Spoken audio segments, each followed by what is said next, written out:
Hello everyone, मैं संजय कुमार एक बार फिर से आप सभी का स्वागत करता हूं टेट ज्ञान के यूट्यूब चैनल पर।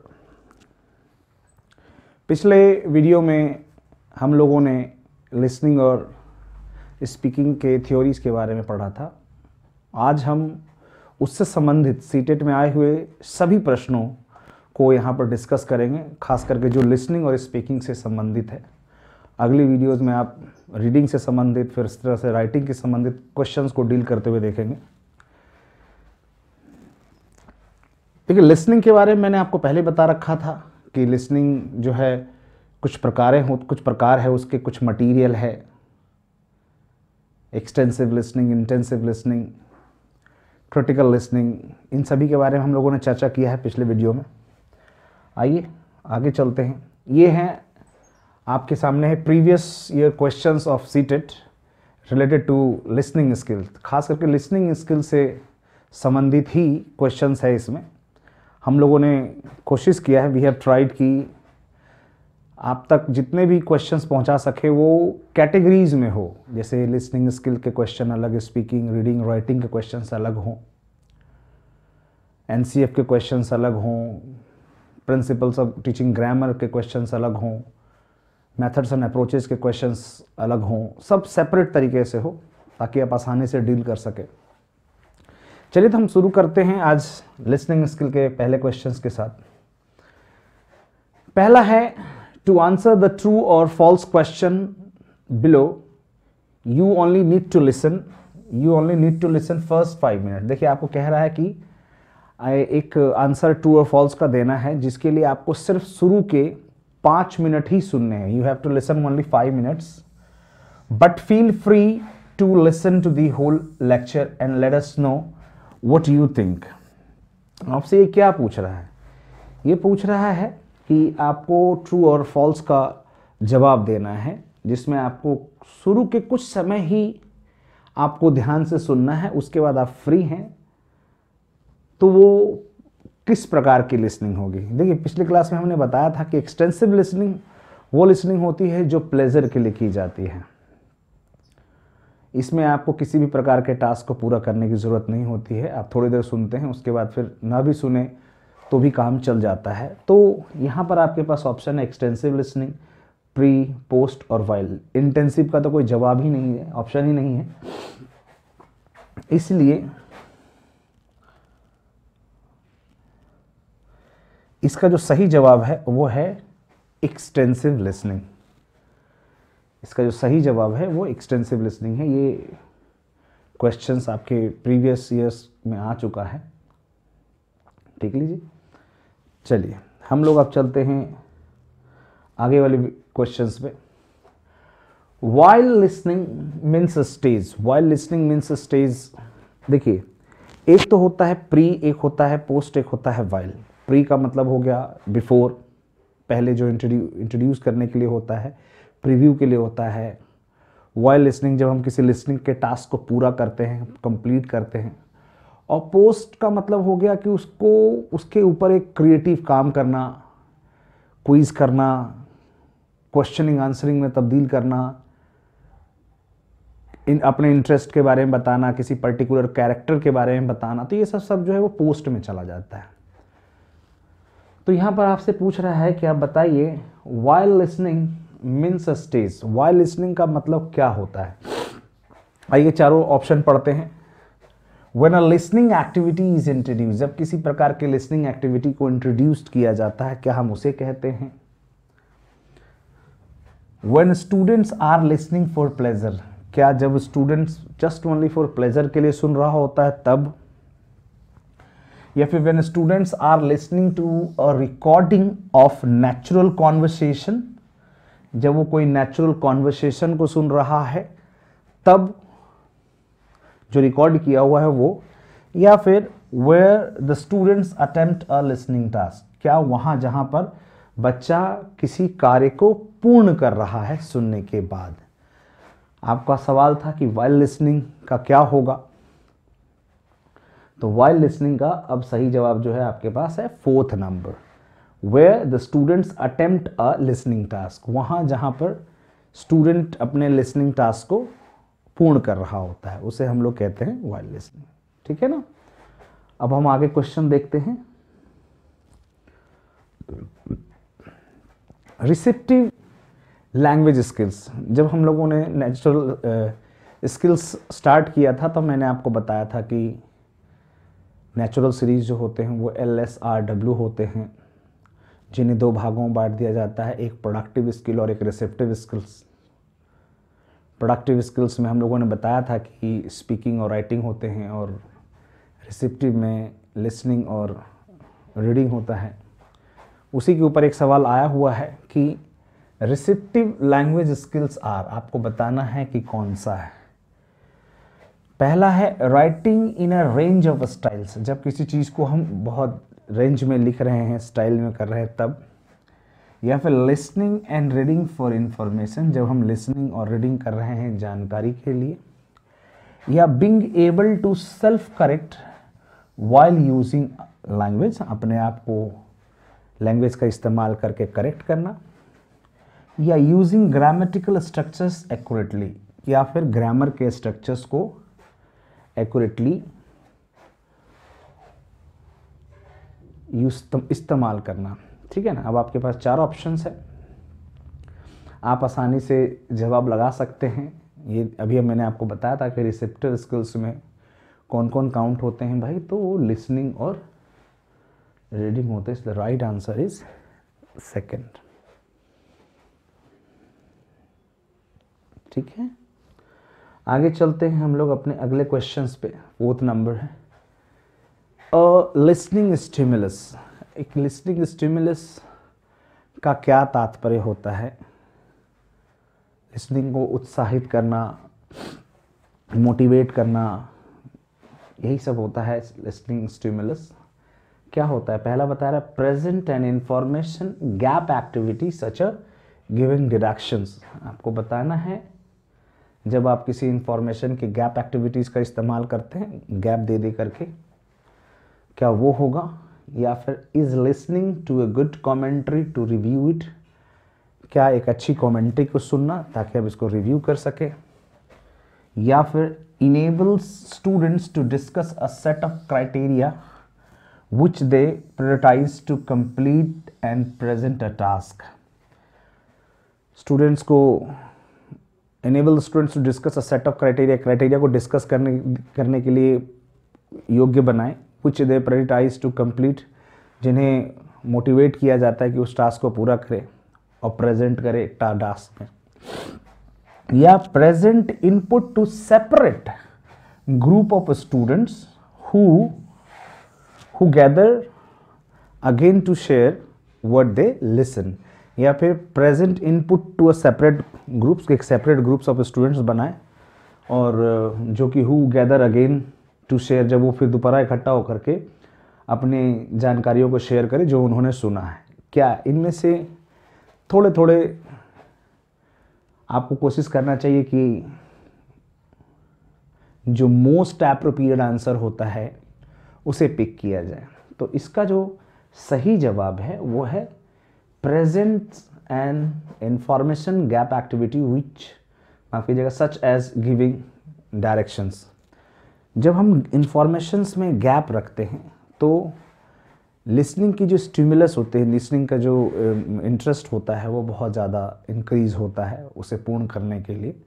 इसलिए इसका जो सही जवाब होना चाहिए वो है 1 नंबर। ठीक है ना। सब प्रीवियस ईयर क्वेश्चंस हैं, गौर से देखेंगे। आने वाले एग्ज़ाम्स में शायद इन पे रिलेटेड ही क्वेश्चंस आपसे पूछे, हर बार पूछा जाता है। अगला आते हैं हम लोग 5 नंबर क्वेश्चन। ध्यान से पढ़िएगा। Students recommends the reading of the latest best seller saying that it gives very interesting। एक दोस्त है, आपका कोई स्टूडेंट्स है जो रिकमेंड करता है किसी बुक के बारे में कि वो बहुत ही अच्छी किताब है, बहुत इंटरेस्टिंग किताब है। आप सुनते हैं, यू लिसन, फिर आप सुनते हैं and trying to make out whether the students observation, कि इन पर जो उनका स्टूडेंट्स का जो ऑब्जर्वेशन है इज ए सिंसियर और नॉट, कि वो सही है या नहीं है। तो इस तरह की लिसनिंग को आप क्या कहेंगे? मैंने अपने पिछले वीडियो में बताया था कि जहाँ पर हम लिसनिंग करने के बाद यदि हम अपना कोई जजमेंट पेश कर रहे हैं, अपनी रीजनिंग एबिलिटी को पेश कर रहे हैं, तो उसे हम लोग क्रिटिकल लिसनिंग कहते हैं। ठीक है ना। देखिए, एक्टिव तो आपको पता ही है जो फोकस लिसनिंग है। क्रिटिकल लिसनिंग हमने आपको बता दिया है कि इसका जवाब है। और कॉम्प्रिहेंशन लिसनिंग का मतलब होता है जब आप समझने के लिए, उसकी बातों को स्वीकार करने के लिए, you do not express your reasoning ability after listening in comprehensive.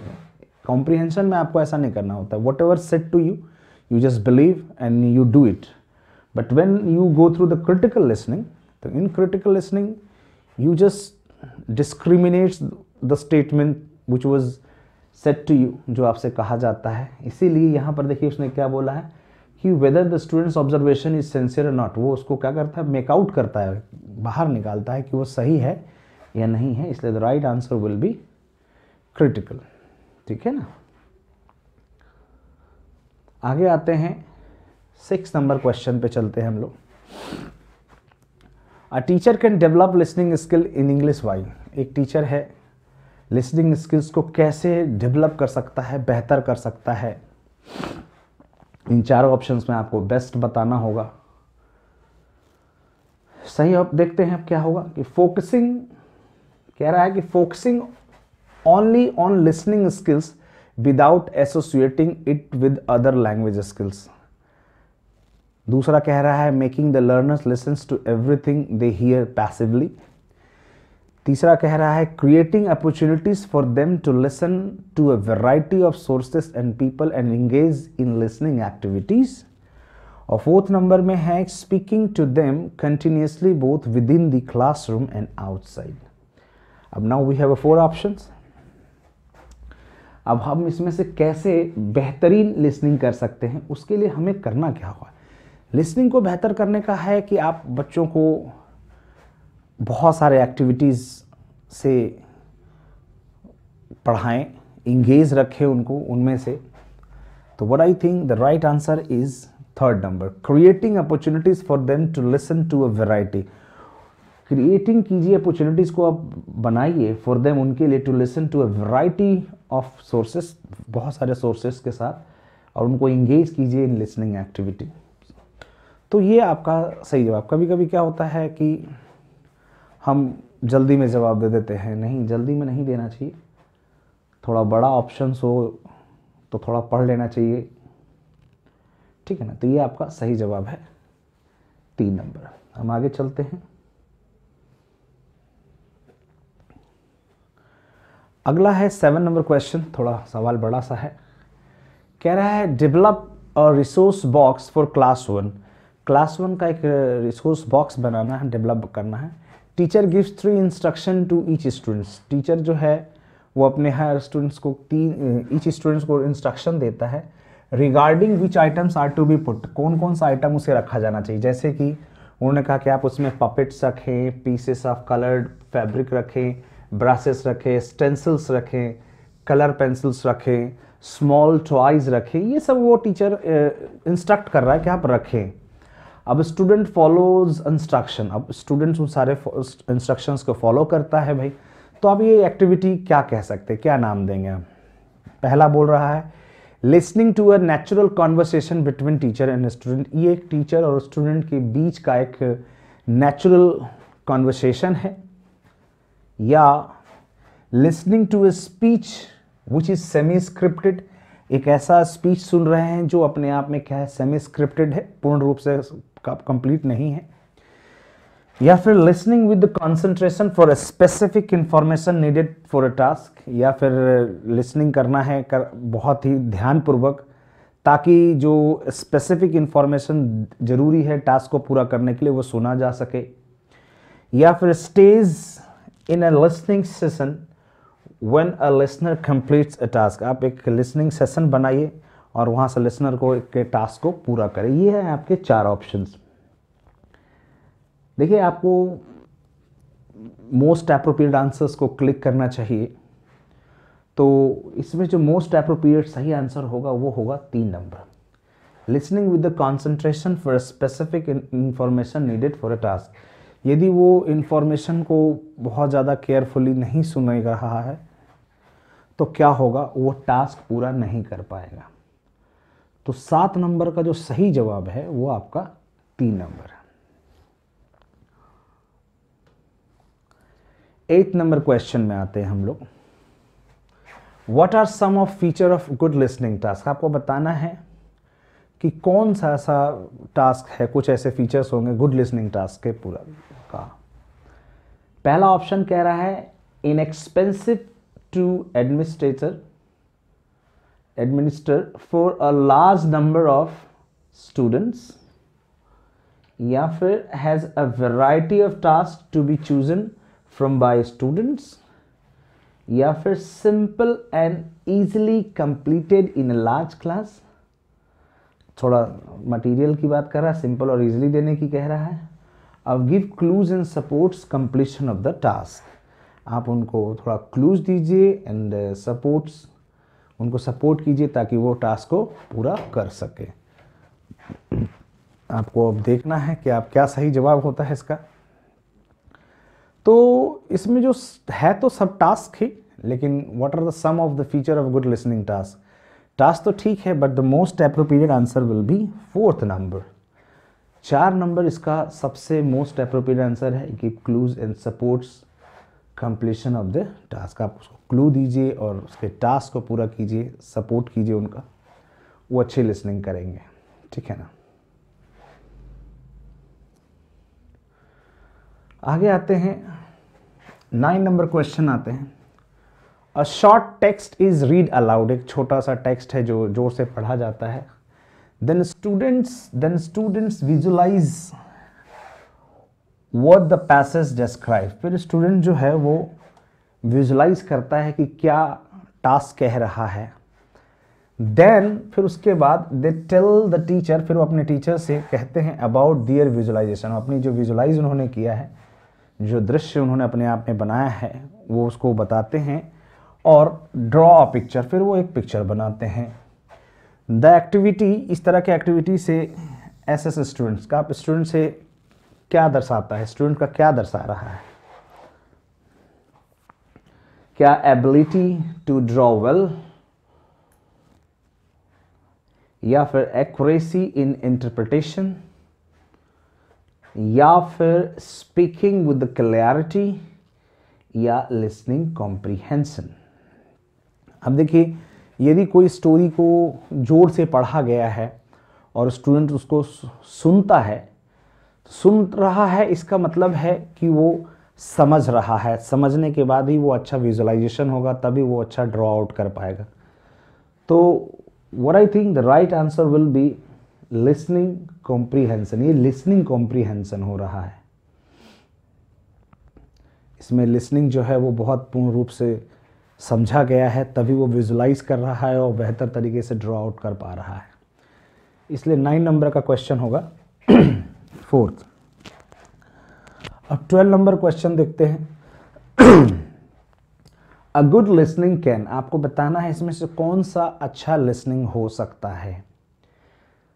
जो वो pronounce each and every word correctly, जो सारे शब्दों को अच्छे तरीके से करेक्टली प्रोनाउंस करता है वो, या understand how to spell a word, वो जो ये समझता है या समझ चुका है कि एक शब्द को कैसे स्पेल आउट करना है, या recognise how intonation is used, या फिर कैसे इंटोनेशन, जिसको स्वरों के उतार चढ़ाव को हम लोग कहते हैं, उसको अच्छे तरीके से पहचान पाना, या फिर correctly respond to every question, या फिर जो हर सवाल का करेक्टली एकदम बढ़िया तरीके से एक्यूरेटली वो रेस्पॉन्ड कर रहा है इसमें से। तो भैया इंटरेक्टिव लिसनिंग जिसको हम लोग कहते हैं, जहां पर एक लिसनर वही अच्छा है जो टास्क पूरा कर रहा हो, सुनने के बाद कार्य को पूर्ण करता है, तभी इसका मतलब वो लिसनिंग हुआ है। इसलिए the right answer will be 4th नंबर, correctly respond to every question asked. ठीक है ना। देख लीजिए 4 नंबर इसका सही जवाब है। अब है 11 नंबर क्वेश्चन। अब है इस 11 नंबर सवाल है, can I borrow your pencil please. एक स्पीकर है, उनका कहना है can I borrow your pencil please.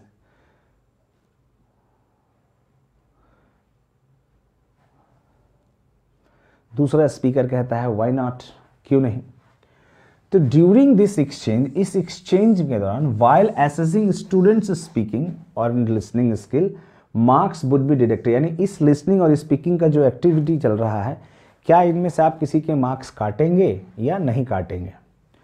तो कह रहा है कि both since it is meaningless exchange, उनका मानना है कि दोनों का नंबर काटिए क्योंकि दोनों ही गलत एक्सचेंज कर रहे हैं। दूसरा कह रहा है नहीं, किसी का मत की पार्टी, क्योंकि as the context justify this exchange, क्योंकि वो ये कॉन्टेस्ट जो है वो जस्टिफाई कर रहा, सही कह रहा है। या फिर फर्स्ट स्पीकर का मार्क्स काट लीजिए क्योंकि as the question is framed incorrectly, उनके हिसाब से वो कह रहे हैं कि आपका जो स्पीकर नंबर 1 है उन्होंने सवाल ही गलत पूछा है। या फिर the second speaker as the response is framed incorrectly, या फिर दूसरे स्पीकर का नंबर काट लीजिए क्योंकि उन्होंने गलत जवाब दिया है। ये ऐसे सवाल आपको अनुभव से देने होते हैं, इसके लिए किसी थ्योरी की ज़रूरत नहीं होती है। देखिए यहाँ पर बात बोलने और सुनने की है, एक ने बोला है दूसरा ने सुना है। एक ने यदि किसी से पूछा है क्या मैं आपका पेंसिल ले सकता हूँ, तो उसने तो सही सवाल कर लिया, और दूसरे ने भी सही जवाब दिया है क्यों नहीं। क्यों नहीं, तो इसका मतलब है कि आप किसी का नंबर नहीं काटेंगे, क्योंकि because neither as the context justifies this exchange, क्योंकि एक्सचेंज तो कर रहा है सही, वो सही दर्शा रहा है जो उसको चाहिए था जवाब। इट इज़ नॉट इम्पॉर्टेंट कि कोई कहे कि नहीं सर जवाब जो होना चाहिए वो पूर्ण रूप से कंप्लीट होना चाहिए। यस यू कैन, आप you can take my pencil, ऐसे नहीं, ज़रूरी नहीं है। इट इज़ नॉट इम्पॉर्टेंट कि यदि कोई आपसे पूछे व्हाट इज़ योर नेम, तो ये कहना बहुत ज़रूरी है my name is Ramesh Kumar. आप सीधा रमेश कुमार भी कह सकते हैं। मीन्स लिसनिंग का मतलब क्या है, लिसनिंग का मतलब है correct respond which is needed to complete a task, जो जरूरी है टास्क को पूरा करने के लिए, इंफॉर्मेशन को एक्सचेंज करने के लिए। इसका 11 नंबर का सही जवाब जो है वो 2 नंबर है। आगे आते हैं, interactive listening means listening. Interactive listening का क्या तात्पर्य होता है। देखिए इंटरेक्टिव लिसनिंग के बारे में मैंने आपको बता रखा है। इंटरेक्टिव लिसनिंग वो लिसनिंग होती है जहां पर हम लोग किसी को केयरफुली सुनते हैं और सुन के हम उनके सवालों का सही जवाब देते हैं या एक्यूरेटली हम उसको दर्शाते हैं। तो कह रहा है टू जज the speakers mood and tone, यानी जो स्पीकर का के मूड को भांपता है, जज करता है, या उसके टोन को बड़े ध्यान से देखता है, क्या हम उसे कहते हैं। या फिर carefully to what is said and responding, carefully जवाब सुन देना जो और रिस्पॉन्ड करना या फिर सुनना। या curiously to what is said, वो सुनना जो ध्यान पर अग्रसित होकर के सुनना, बड़े क्यूरियस तरीके से, बड़े इंटरेस्ट के साथ। या carefully for word stress and intonation, समझे ना। तो इसमें जो इंटरेक्टिव लिसनिंग है वो जो होगा सही जवाब, और वो होना चाहिए, सही जवाब है second number, carefully to what is said and responding, यानी जो उससे केयरफुली सुन रहा है जो उससे कहा जाता है और फिर वो उसका सही एक्यूरेट जवाब देता है, तो उसे हम लोग कहते हैं इंटरेक्टिव। अब इंटरेक्टिव का मतलब इंटेंसिव लिसनिंग से ही आप ध्यान रखें, आप इसको फोकस्ड लिसनिंग भी कह सकते हैं। बट कहीं कभी होता है कि हम सिर्फ सुन रहे होते हैं, ध्यानपूर्वक सुन रहे होते हैं, और कोई टास्क होता है जिसको हम उसे इंटेंसिव कहते हैं। लेकिन यदि हम कभी इंटरव्यू हो रहा है तो उसे हम लोग इंटरेक्टिव लिसनिंग कहनी पड़ती है हमें, और दैट इज इंटरेक्टिव लिसनिंग, ठीक है ना। अब हम चलते हैं अपने 13 नंबर क्वेश्चन में, listening to stories from children. Listening to stories, बच्चों से कहानी सुनने में children help in developing their skills. क्या डेवलप हो जाता है जब हम बच्चों से कहानियां सुनते हैं। इमेजिनेशन एंड एक्सप्रेशन कह रहा है कि उनका ये इमेजिनेशन एंड एक्सप्रेशंस को डेवलपमेंट मिलता है, उसमें वो अच्छा हो जाता है उनका। या यूजिंग ईडियम्स एंड मेटाफर्स, क्या वो उनके अंदर ईडियम को यूज़ करना और मेटाफर्स को यूज़ करने की अच्छी क्षमता हो जाती है। या using difficult words while speaking, क्या वो बड़े कठिन कठिन शब्द इस्तेमाल कर पाते हैं बोलने के दौरान। या फिर identifying the moral message in the story, उससे ये पता चलता है कि कहानियाँ सुनने से होता है कि वो मोरल को बहुत जल्दी जज करते हैं। अब आप देखिए, आप वो जब हम बच्चों से कोई कहानी सुनते हैं तो बच्चा क्या है, इमेजिनेशन बहुत ज़्यादा करता है, वो कहानियों को बनाता है। आप उनके स्कूल में होने वाले एक्टिविटीज़ को उनसे सुनिए, कुछ ऐसे डेली एनेक्डोट हो उनसे सुनिए, तो वो बहुत प्रभावी तरीके से जवाब तो देते ही हैं और उनकी काल्पनिक शक्ति बहुत ज़्यादा बढ़ती है। इसलिए जो सही जवाब है वो 1 नंबर है, 13 का 1 नंबर। ये सीटेट में आया हुआ प्रश्न है, किसी ईयर में पूछा गया होगा, ये तो नहीं पता है, लेकिन we have completed all the questions. कुछ छूट भी गए होंगे बट लेकिन जहाँ जहाँ से मिला है कलेक्ट किया गया है।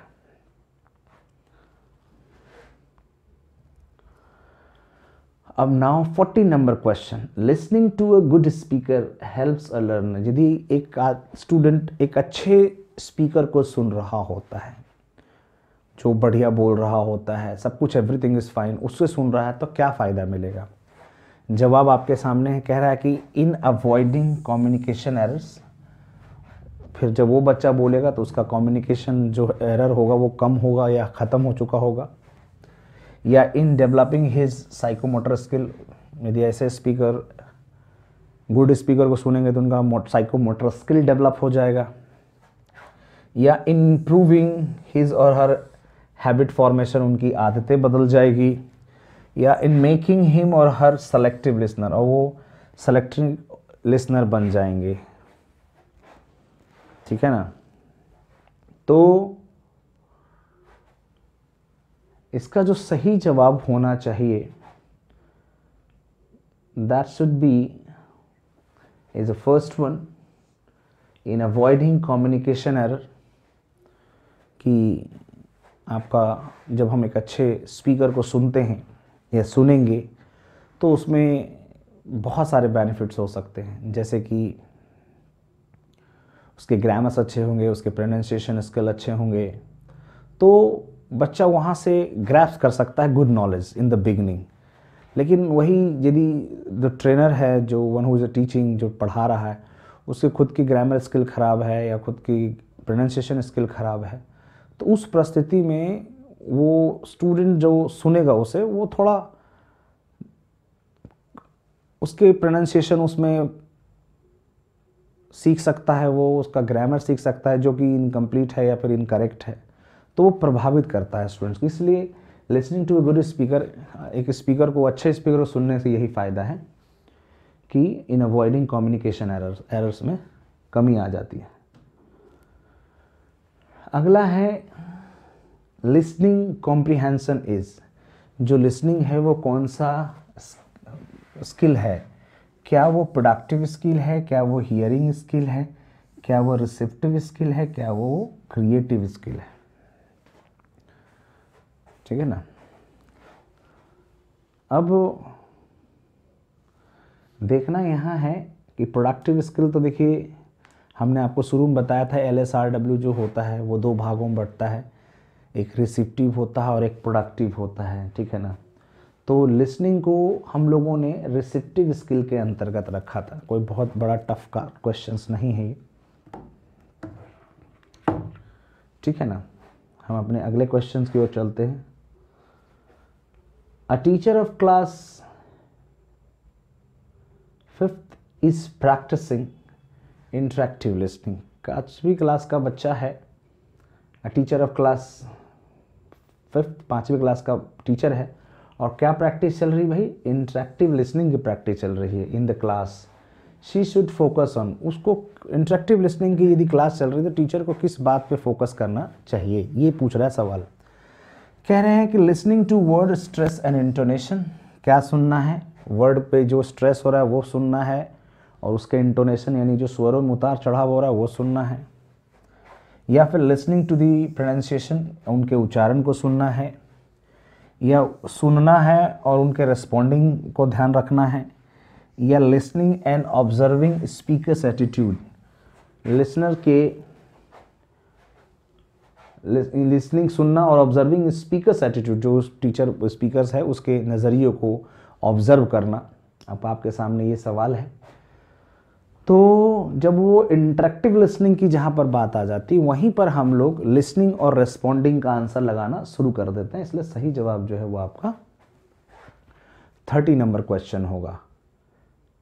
16 का सही जवाब जो है वो 3 नंबर क्वेश्चन है, ठीक है ना। 3 नंबर क्वेश्चन जो है वो सही है।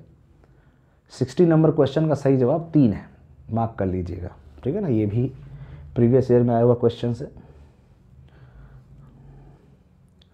Abira and English teacher, Abira जो है एक इंग्लिश की टीचर है, डिस्क्राइब्स अ सीन, वो एक सीन को डिस्क्राइब करती है, एंड आस्क्स, फिर वो पूछती हैं किससे, द लर्नर से, to draw out what they have heard, फिर वो उनसे कहती है कि आप बताइए आपने क्या सुना। तो क्या आप उसे क्या कहेंगे, पिक्चर स्टोरी कहेंगे, म्यूचुअल डिक्टेशन कहेंगे, पिक्चर डिक्टेशन कहेंगे, या पिक्चर कॉम्पोजिशन कहेंगे। देखिए टीचर किसी सीन को डिस्क्राइब कर रही हैं, कोई स्टोरी नहीं बता रही हैं, तो डिक्टेट तो करवा रही हैं, इतना तो पक्का है कि वो डिक्टेट करवा रही हैं, लेकिन यदि वो सीन को डिक्टेट करवा रही हैं तो हम उसे पिक्चर डायरेक्शन का नाम, डिक्टेशन का नाम देंगे, ठीक है ना। यदि वो कहानी वगैरह होता तो वो पिक्चर कॉम्पोजिशन में चला जाता, लेकिन यहाँ पर ये डिक्टेशन है, डिक्टेशन पिक्चर को डिक्टेट करवा रहे हैं, सीन को डिक्टेट करवा रहे हैं, इसलिए the right answer will B 3।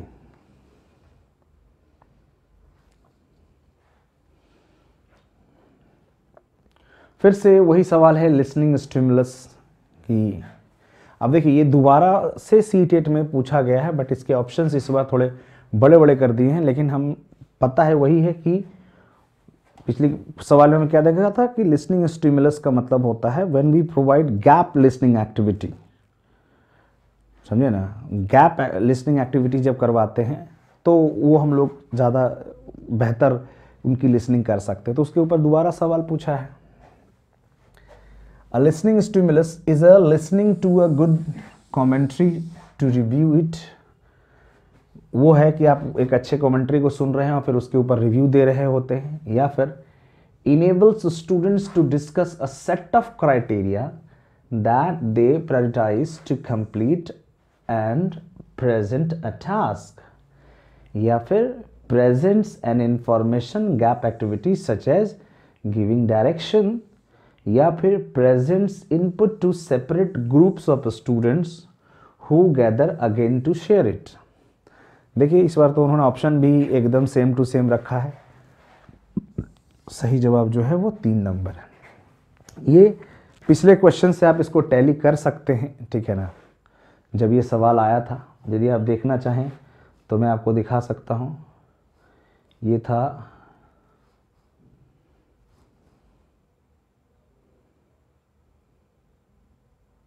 देखिए वहाँ पर ये ऑप्शन पहले में आया हुआ था, ठीक है ना, और अभी ये ऑप्शन 3 नंबर पे चला गया,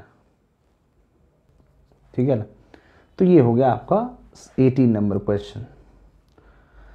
19 नंबर क्वेश्चन में आते हैं, if you are listening to the description of how reach to specific location, यदि आप किसी डिस्क्रिप्शन को सुन रहे हैं और जिसमें कि आपको एक स्पेसिफिक लोकेशन पे पहुंचना है उसके लिए आप सुन रहे हैं, तो आप कौन से लिसनिंग कर रहे हैं।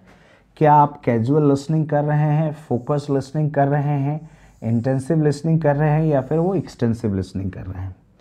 देखिए अब जाहिर सी बात है, जहाँ पर बताया गया था आपको कि सुनने के बाद आपको टास्क पूरा करना होगा, उसे हम लोग कहते हैं इंटेंसिव लिसनिंग, जो कि मैं अपने बता चुका हूँ।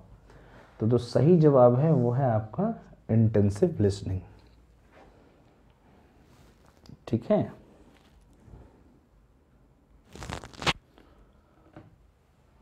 कैजुअल लिसनिंग तो आप वो जब ना सुनने के बराबर है, एक्सटेंसिव चीज़ जैसा ही होता है। फोकस लिसनिंग का मतलब you are just only listening attentively, but you are not responding, you are not going to do the job. आप वहाँ पर काम नहीं करना है। इंटेंसिव में है कि आपको सुनना है और आपको उस लोकेशन पे पहुँचना है और कार्य को पूरा करना होगा। Extensive you know very well. Note taking is done. Note taking is done. Note taking कब किया जाता है? ड्यूरिंग अ लेक्चर किया जाता है, वाइल रीडिंग अ रिव्यू, क्या रिव्यू के लिए, या ड्यूरिंग एक्सटेंसिव रेफरेंस वर्क, या फिर वाइल राइटिंग एन एसे, जब हम एसे लिख रहे होते हैं। तो नोट टेकिंग जो है वो ड्यूरिंग अ लेक्चर किया जाता है, इस बात का ध्यान रखेंगे। तो ये हमारे 20 सवाल थे किसके? लिसनिंग स्किल्स के। अब हम लोग स्पीकिंग स्किल्स के कुछ सवालों को डिस्कस करेंगे, ठीक है ना। आइए हम लोग देखते हैं स्पीकिंग स्किल्स। ठीक है, अब देखिए यहाँ पे लिखा हुआ है previous years questions of CTET related to speaking skills. इसके पहले आपने देखा था previous year questions related to speaking skills, ठीक है ना। अब हम लोग चलते हैं, देखते हैं स्पीकिंग स्किल्स से क्या क्या क्वेश्चंस हम लोगों ने जमा किया। कह रहा है, अब देखिए यहाँ पर जो ज़्यादातर सवाल जितने भी होंगे हमारे पास, जो भी 20-25 जितने भी सवालों का कलेक्शन है, उन सभी में ज़्यादातर सवाल एक ही तरह का होगा कि आपको स्पीकिंग एबिलिटी कैसे डेवलप करने हैं, बच्चों की प्रोनाउंसिएशन शैली को कैसे बढ़ाना है, इसके ऊपर ही ज़्यादातर सवाल होते हैं और कोई सवाल नहीं स्पीकिंग में बनता है। जैसे कि पहला सवाल पूछा गया है, the spoken skills in a language teaching classroom can be develop. वही वाली बात कि स्पोकन की स्किल्स को आप कैसे डेवलप कर सकते हैं, थ्रू, किसके जरिए आप कर सकते हैं। एक कह रहा है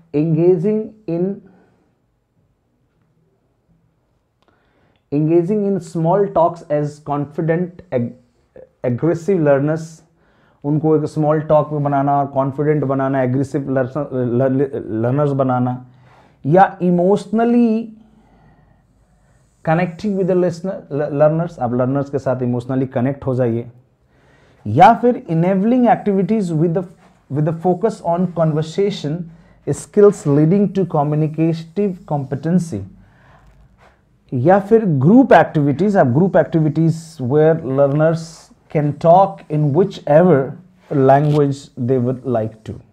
ये 4 ऑप्शंस हैं आपके सामने। देखिए इसका जो सही जवाब है, कुछ लोग गलती से 4 नंबर लगा देते हैं क्योंकि उनको लगता है ग्रुप एक्टिविटीज है, लेकिन उसको आगे देखना चाहिए कि आगे जाकर के ये क्लियर कर रखा है कि in whichever language they would like to. वो ग्रुप में बात तो करेंगे लेकिन जो मन में आए वो भाषा में बात करना चाहेंगे, इसलिए वो आप ऐसी एक्टिविटीज करवाए जिससे कि उनकी कम्युनिकेटिव कॉम्पिटेंसी बढ़ जाए। इसलिए एक का सही जवाब जो है वो 3 नंबर। Colloquial means form that is unsuitable for, मैंने आपको कॉलिक्वल के बारे में बताया था, बोलचाल की इनफॉर्मल भाषा को कहता है। अब इसमें इनफॉर्मल का ऑप्शन भी है, इनफॉर्मल कॉन्वर्सेशन या फॉर्मल कॉन्वर्सेशन, इनफॉर्मल राइटिंग या फिर स्कैनिंग ड्यूरिंग रीडिंग। अब हमने आपको बताया था कॉलिक्वल का मतलब होता है इनफॉर्मल, लेकिन यहाँ पर सवाल देखिए ये अनसुटेबल की बात कर रहा है, तो अनसुटेबल किसके लिए होगा? वो होगा फिर फॉर्मल के लिए। फॉर्मल कॉन्वर्सेशन में आप कॉलिक्वल लैंग्वेज का यूज नहीं करते हैं, ठीक है ना। 2 नंबर का सही जवाब ध्यान है। इस कारण से ये लगा, सुटेबल होता तो इनफॉर्मल पे लगाते, अनसुटेबल है इसलिए फॉर्मल पे लगा दिया।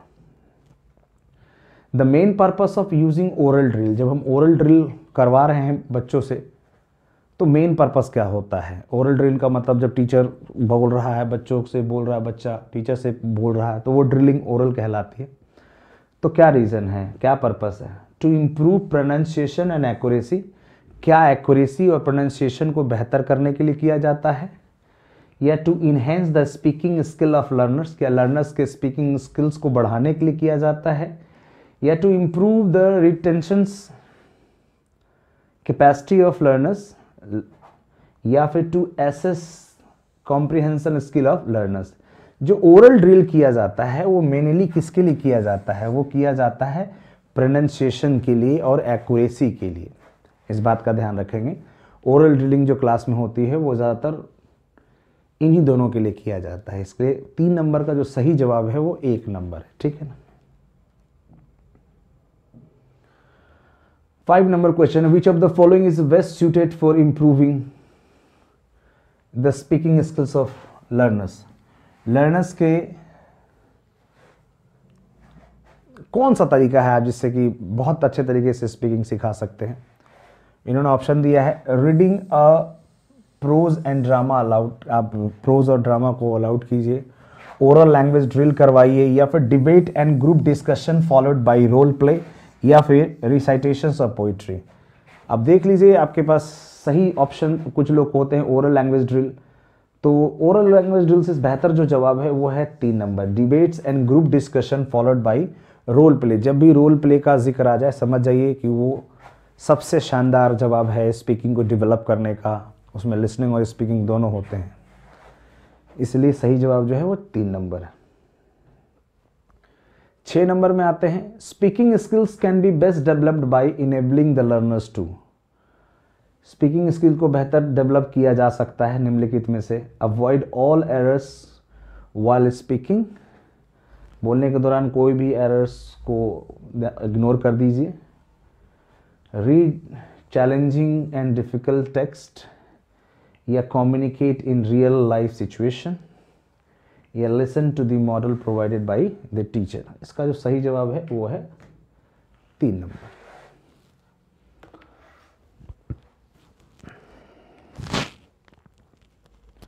उनसे संबंधित सवाल दीजिए, रियल लाइफ कनेक्टेड क्वेश्चंस पूछेंगे, टॉपिक देंगे तो वो बेहतर बोलेंगे। Select the skill that is a component of speaking skills. आपको बताना है इसमें से कौन सा स्पीकिंग का कंपोनेंट माना जाता है। या पहला है स्किल ऑफ स्पीकिंग फॉर्मली, या रीडिंग फ्लुएंटली, या production of correct English wobble and consonant sounds, या फिर एबिलिटी टू लिसन केयरफुली। तो जो स्पीकिंग का कंपोनेंट माना जाता है वो माना जाता है कॉन्सोनेंट और वोबल, ये उसके कंपोनेंट है, इसलिए सही जवाब है 7 नंबर का 3 नंबर। ठीक है। और speaking activity can be made more purposeful. एक स्पीकिंग की एक्टिविटी को बहुत ज़्यादा पर्पसफुल बनाया जा सकता है कैसे? Motivating students to complete a task at the end. Motivate करना है आपको बच्चों को टास्क को पूरा करने के लिए अंत में। या फिर providing a specific list of vocabulary to use, आप उनको वोकैबुलरी का लिस्ट प्रोवाइड करवा रहे हैं। या insisting on correct structure and pronunciation, उनको करेक्ट स्ट्रक्चर और प्रोनाउंसिएशन के लिए आप उनको बहुत ज़्यादा इंसिस्ट कर रहे हैं। या interrupting the activity with some writing and reading, interrupt कर रहे हैं उनके एक्टिविटीज को कुछ राइटिंग दे करके या रीडिंग दे करके। तो स्पीकिंग को यदि बहुत ज़्यादा पर्पसफुल बनाना है तो आप बच्चों को मोटिवेट करना सीखें और उनको मोटिवेट करें और उनसे टास्क पूर्ण करवाएं, यही इसका सबसे सही जवाब है। It is the correct answer. आगे आते हैं, सवाल है to develop language functions teaching of speaking skills for young children would include. Language function सिखाना है और वो भी किसको सिखाना है कि यंग चिल्ड्रन को सिखाना है, तो उसमें क्या इंक्लूड करेंगे आप निम्नलिखित में से? कह रहा है कि debate and declamations, short presentation, greeting informal request, asking for personal information, या टेलीफोनिक चैट।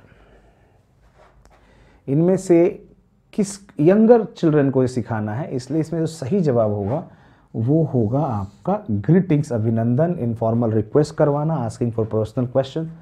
ये सारे सही जवाब हैं 3 नंबर। 9 का सही जवाब है 3।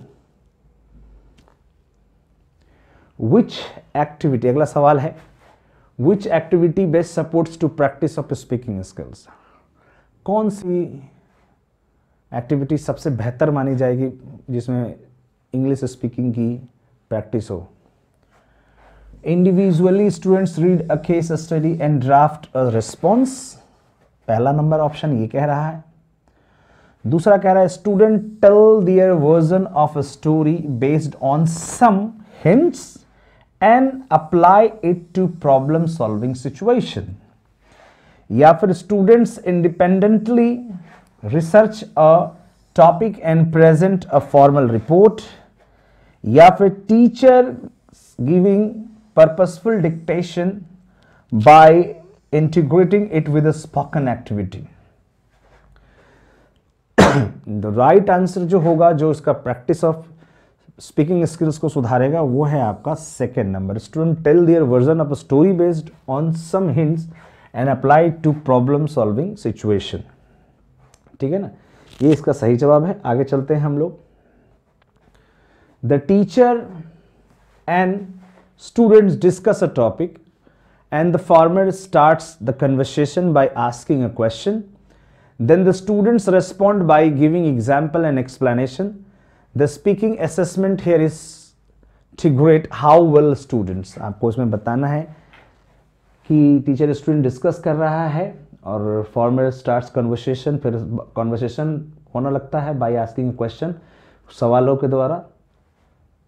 Then the students respond by giving examples, अपने एग्जाम्पल्स के जरिए वो रिस्पॉन्ड करते हैं एंड एक्सप्लेनेशंस भी देते हैं.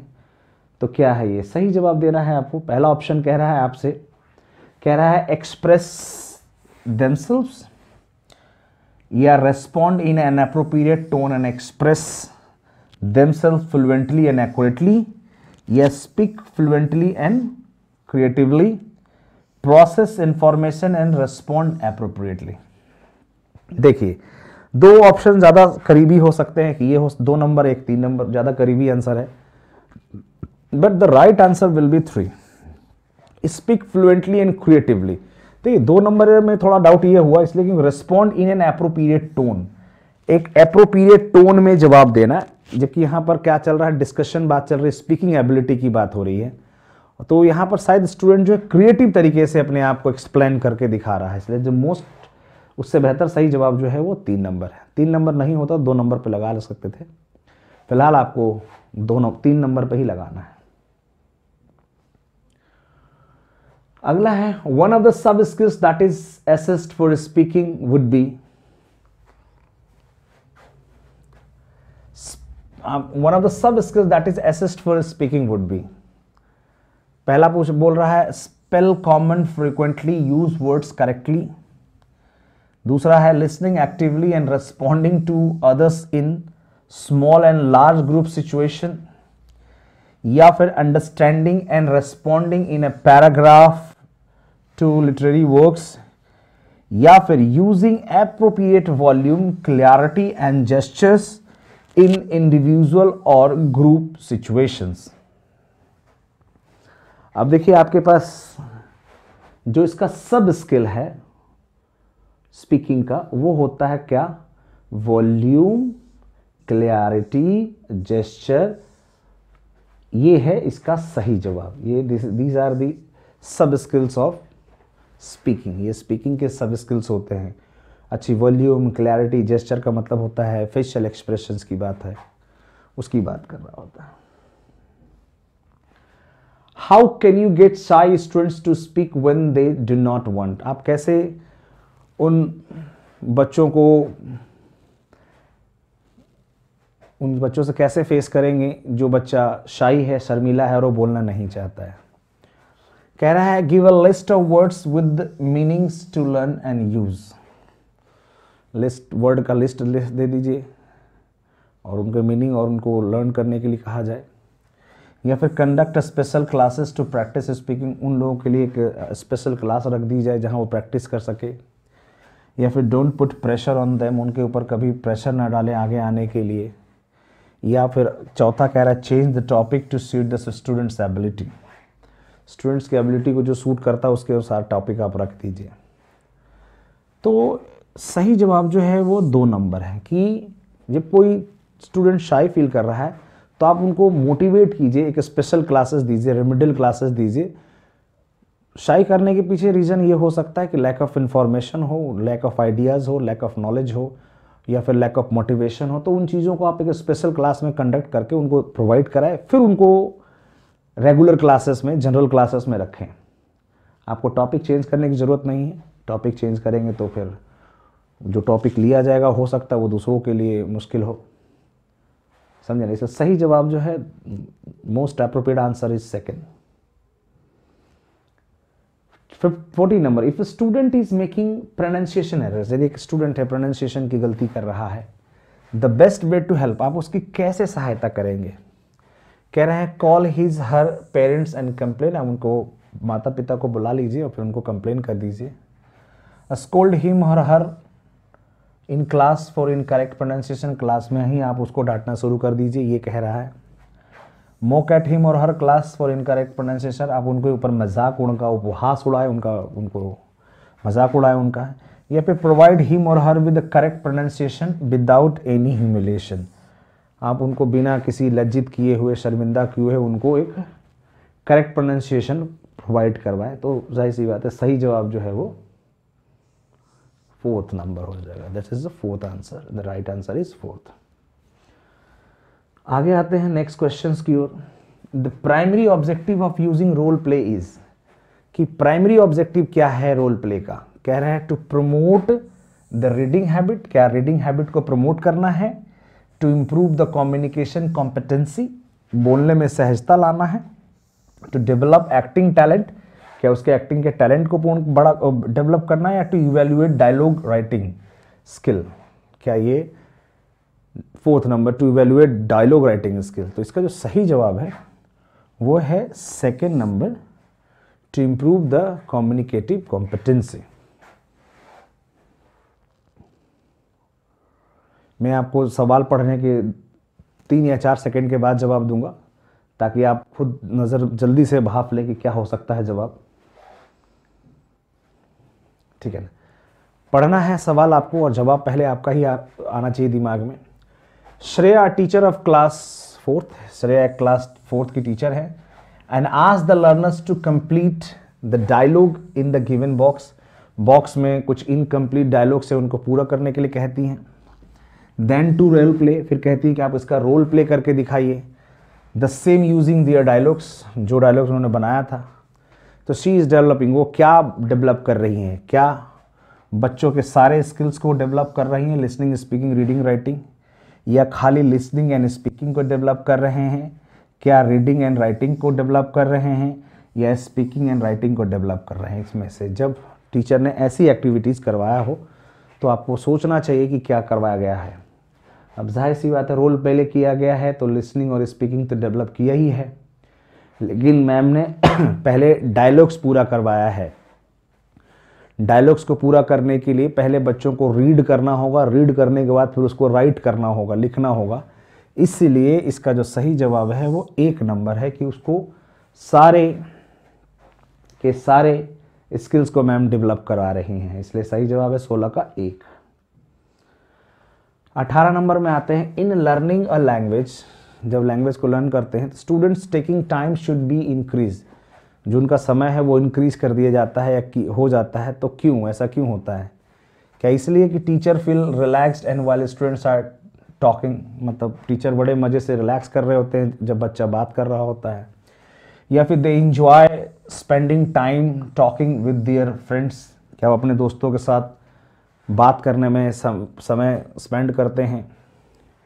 या फिर they can learn to correct pronunciation from each other, क्या वो करेक्ट प्रोनाउंसिएशन सीख सकते हैं एक दूसरे से। या फिर they use the target language for various purpose, various purpose के लिए वो उसका इस्तेमाल करते हैं। यहाँ पे पर्पस छूट गया है।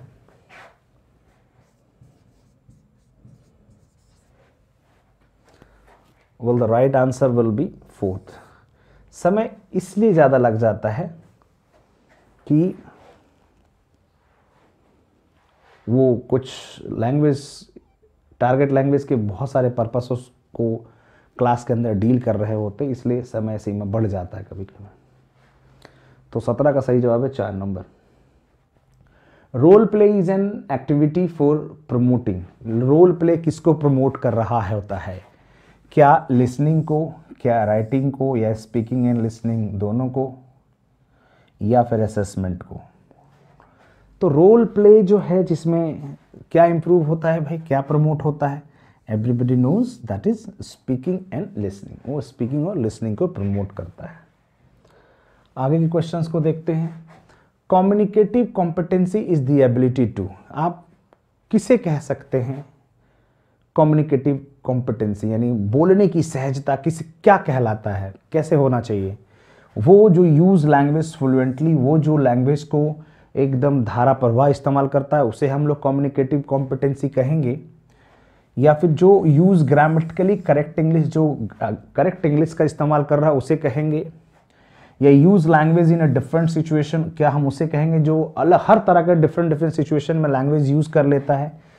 या फिर उसे जो यूज़ गुड प्रोनाउंसिएशन, किसको कहेंगे आप कि ये है मतलब बहुत ही शानदार स्पीकिंग या फिर उनकी कम्युनिकेटिव, उनकी बात करने की सब शैली है उसके अंदर।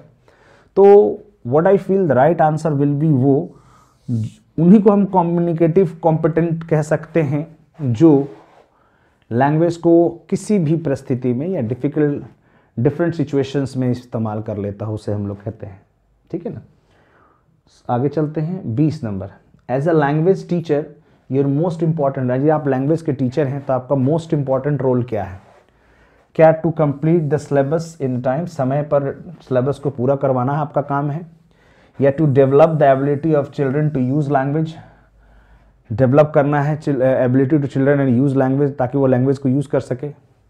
या to complete the prescribe text book in time, जो किताब की स्कूल के द्वारा दिया गया है, प्रेस्क्राइब किया गया है, उनको कंप्लीट करवाना। To get the students secure good marks, क्या बच्चों के गुड मार्क्स के लिए कोशिश करवाना। तो आपका जो लैंग्वेज टीचर है तो आपका सबसे इंपॉर्टेंट काम क्या होता है कि आप develop the ability of children to use language, वो लैंग्वेज को इस्तेमाल करने की एबिलिटी को डेवलप करवाएं। ये आपका सबसे बड़ा रोल हो जाता है। Teacher can demystify abstract grammatical terminology so that the students can write through. Teacher can demystify abstract, जो एब्स्ट्रैक्ट ग्रामर होते हैं, कुछ डिफिकल्ट ही कह लीजिए, उनको क्लियर करते हैं ग्रामेटिकली टर्मिनोलॉजी के साथ। तो ऐसा क्यों कर रहे होते हैं? यानी स्पीकिंग करवा रहे हैं, साथ साथ में ग्रामर भी थोड़ा बहुत पढ़ा रहे हैं, कुछ टिप्स क्लियर कर रहे हैं, तो क्यों? क्या इसलिए कि linking of spoken language with writing, क्या वो जो स्पोकन की जो लैंग्वेज है वो राइटिंग से इंक्लूड करना चाहते हैं, जोड़ना चाहते हैं। या frequent feedback only in grammatically errors, वो ग्रामेटिकली एरर्स को फीडबैक देने के लिए करते हैं। या explicit teaching of certain structures, एक प्रत्यक्ष टीचिंग दिखाते हैं सर्टेन स्ट्रक्चर्स का। या separating of spoken and written forms of language. तो यदि एक स्पोकन टीचर है और एक लैंग्वेज टीचर है, और यदि वो थोड़ा बहुत ग्रामेटिकल के टर्मिनोलॉजी को क्लियर कर रहा है, तो उनका रीज़न सिर्फ एक ही है कि वो बोलने की शैली को राइटिंग से जोड़ना चाहते हैं। समझे ना, बोलने की शैली को राइटिंग से जोड़ना चाहते हैं, यही है। यानी 21 नंबर का सही जवाब है 1। आगे आते हैं, which of the following activities needs to be taken care for helping non native speakers to produce the sounds of target language. कह रहा है, अगला सवाल है, कह रहा which of the following activities needs to be taken, किस तरह की एक्टिविटीज को ध्यान में रखा जाना चाहिए for helping non native speaker की सहायता करने के लिए to produce the sound of the target language, ताकि वो टारगेट लैंग्वेज को सही तरीके से प्रोड्यूस करे। Distinguish the wobble from consonant sound, ये डिस्टिंग्विश करना है इन दोनों के बीच, भेद करना है वोबल और कॉन्सोनेंट साउंड को लेकर के। या imitating the way a native speaker produce sound, वही कॉपी करने के लिए कहते हैं जो नेटिव स्पीकर प्रोड्यूस करते हैं प्रोनाउंसिएशन। या ensuring that the words spoken are intelligible to others, ये सुनिश्चित करवाना चाहते हैं कि जो वो बोल रहे हैं वो दूसरे को समझ में आ रहा है। या मेंटेनिंग द रीजनल इंटरफेरेंस, तो यदि नॉन नेटिव स्पीकर है और वो टारगेट लैंग्वेज सीख रहा है, तो उनका जो साउंड होना चाहिए वो सिर्फ ऐसा होना चाहिए कि which is intelligible to others, वो दूसरों को समझ में आ जाए। इसलिए 22 क्वेश्चन का सही जवाब जो है वो 3 है। कम्युनिकेटिव लैंग्वेज टीचिंग लेज एम्फेसाइज, जो CLT जो हम लोगों ने पढ़ रखा है पहले भी, तो कम्युनिकेटिव लैंग्वेज टीचिंग किस पे ज़्यादा एम्फेसाइज करता है? क्या ग्रामेटिकली कॉम्पिटेंसी, या लैंग्वेज यूज़, या फॉर्म, या राइटिंग? हम लोगों ने पढ़ा था कि CLT जो है वो सिर्फ लैंग्वेज, कम्युनिकेटिव अप्रोच जो है वो लैंग्वेज को इस्तेमाल करने पे ज़्यादा ध्यान देता है, इसलिए सही जवाब जो है वो 2 नंबर है। ठीक है ना। और आज की जो आखिरी सवाल है वो है decorum in spoken English pertains to, जो डेकोरम ऑफ स्पोकन इंग्लिश होता है, स्पीकिंग की सजावट, वो किस पे निर्भर है? कह रहा है क्या एप्रोप्रिएट जेस्चर, या clarity and purity of style, या करेक्ट ग्रामेटिकल यूजेज, या फिर वॉइस क्वालिटी। तो डेकोरम इन स्पोकन इंग्लिश जो होता है वो होता है एप्रोप्रिएट जेस्चर, यानी सही एक्सप्रेशन का इस्तेमाल किया जाना, ठीक है ना।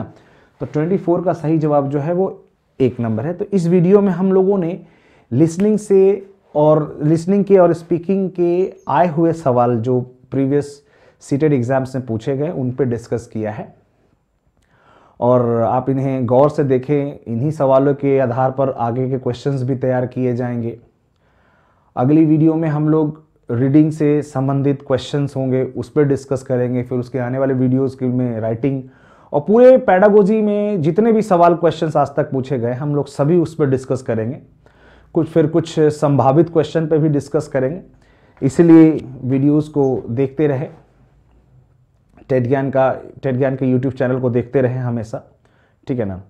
और आज के लिए इतना ही काफ़ी हो। यदि आपको ये वीडियो पसंद आई हो तो लाइक और शेयर करना ना भूलें, ठीक है ना।